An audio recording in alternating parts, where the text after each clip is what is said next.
Tonight, a CBS 2 News investigation. We're learning new details about a potentially deadly danger in your car from a former auto executive who's never spoken out on TV until now. CBS 2's Randy Page has the story.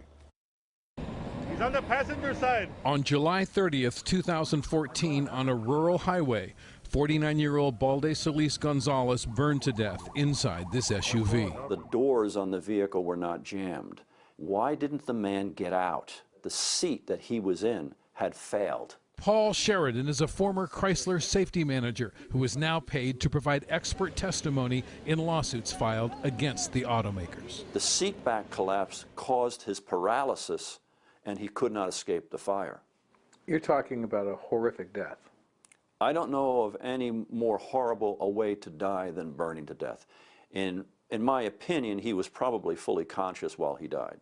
And as we first reported in March, this is just one of a growing number of horrific accidents that have recently surfaced through lawsuits filed against the automakers involving collapsing seats. Each of these victims, many of them children, were either killed, paralyzed, or seriously injured. Watch what happens to the heads of the dummies. Paul Sheridan says he first became aware of the danger of collapsing seats when 60 Minutes broke the story in 1992.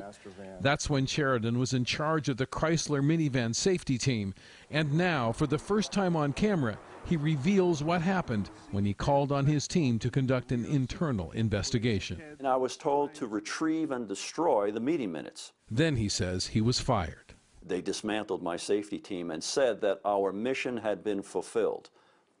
Well, that on its face is ludicrous. Sheridan says the seats in the Chrysler minivans were failing, and he says this internal Chrysler document made public in a civil trial shows Chrysler and the National Highway Traffic Safety Administration tried to cover it up by refusing to release this crash test video to the public. And in this particular instance, it was videotapes that demonstrated that the seat would fail in minor rear-end collisions, leading to injury and death. The federal standard for seat strength was established in 1967. It's known as Federal Motor Vehicle Safety Standard number 207. You can buy a lawn chair at a retailer and apply the 207 seat standard, and it will pass. And the 207 standard has never been updated. And the only thing that has changed over the years is how many people have died, and that number keeps climbing.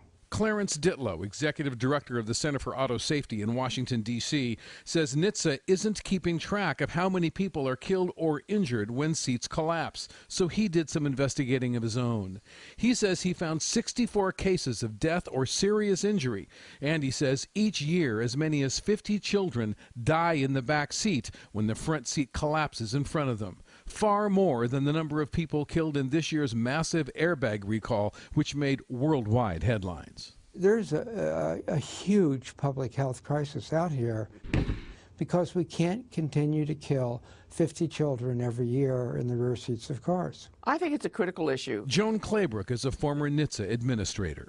It's unbelievable that both the auto manufacturers would make cars that have seatbacks that fail and kill and injure their customers, and that the National Highway Traffic Safety Administration would allow them to do so. I think that it's really criminal, actually. The automakers respond by saying their seats exceed all federal safety standards. That's such an outrageous statement. If a lawn chair can pass the standard, and it can, then the manufacturer should be ashamed of themselves for using that as an excuse. Claybrook is now calling on NHTSA to immediately propose a new rule updating the seat strength standard and to subpoena the automakers for all data involving lawsuits, deaths, and injuries related to collapsing seats. None of them should ever fail.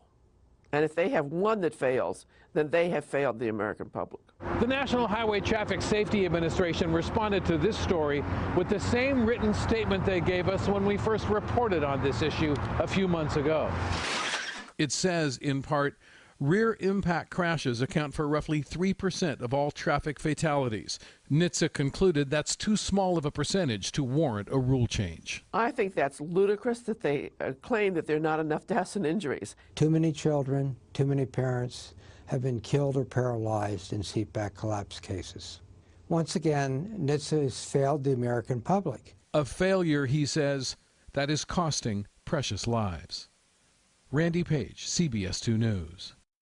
Now, the experts tell us car seats are stronger now than they used to be. The Center for Auto Safety says the strongest seats are often found in Mercedes, BMWs, and Volvos. Now, to protect your children in the back seat, place them behind an empty front passenger seat or behind the lightest person in the front seating positions.